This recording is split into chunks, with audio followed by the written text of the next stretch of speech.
My Make a Difference presentation is about how we can solve ethical dilemmas when it comes to reproductive rights. Abortions have been accessible since the 1800s, but over the years, our government has started to regulate what women do with their bodies. In 1821, the Connecticut General Assembly passed the first United States law banning abortion after the quickening stage, or when fetal movement is first detected. In 1873, the Comstock Act was passed by the United States Congress, making it a federal crime to sell or distribute contraceptives throughout the mail or across state lines. After this act was passed, 24 states started to restrict access to contraceptives. In 1916, Margaret Sanger, a women's rights activist, started the country's first birth control clinic in New York. Shortly after she opened this clinic, it was shut down by police and she was arrested.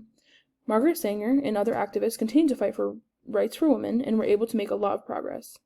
In 1960, the pill gained FDA approval, making it the nation's first oral contraceptive. In 1967, Colorado became the first state to loosen abortion restrictions, leading to 1970s, where many more states started to legalize abortion and established Roe v. Wade. In 1973, the Supreme Court ruled that a woman's right to abortion is protected under the United States Constitution's 14th Amendment. Over the next 30 years, states started to get more strict with their abortion laws. In 2007, the Supreme Court passed Gonzales v. Carhart, giving Congress the right to ban abortions after the first trimester. In July of 2022, the Supreme Court overruled Roe v. Wade, leaving abortion laws up to the states.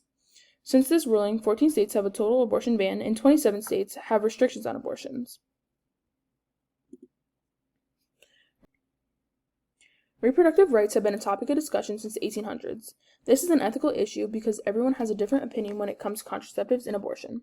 Conflicting views about reproductive care can make it difficult for patients to get the care that they need.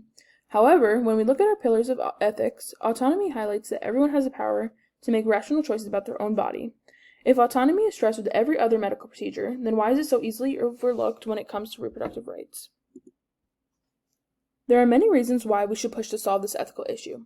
One reason is because we are allowing the government to control what women do with their bodies. In any other medical procedure, we always ask the patient what they want to do, so why does this change when it comes to women's reproductive rights?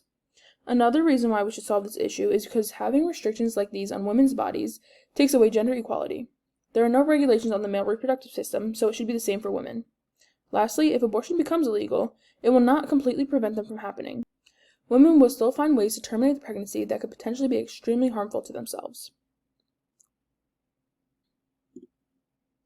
A few ways that we can solve this ethical issue is to push to get Roe v. Wade and other laws passed that will protect reproductive rights in the United States. We can educate not only healthcare providers but regular people on medical ethics and place emphasis on the importance of autonomy. One more thing that we can do is continue to advocate and raise awareness for women who need access to emergency contraceptives and abortions. The best thing we can do to solve this ethical issue is to educate people within the healthcare community and outside the healthcare community on autonomy and how it is extremely important when we are talking about reproductive rights. By doing this, we are making sure that patients are being heard and are able to advocate for what they need without the government regulating their bodies. If we can properly educate people on the importance of autonomy, then we will be able to get Roe v. Wade passed again. Thank you for listening.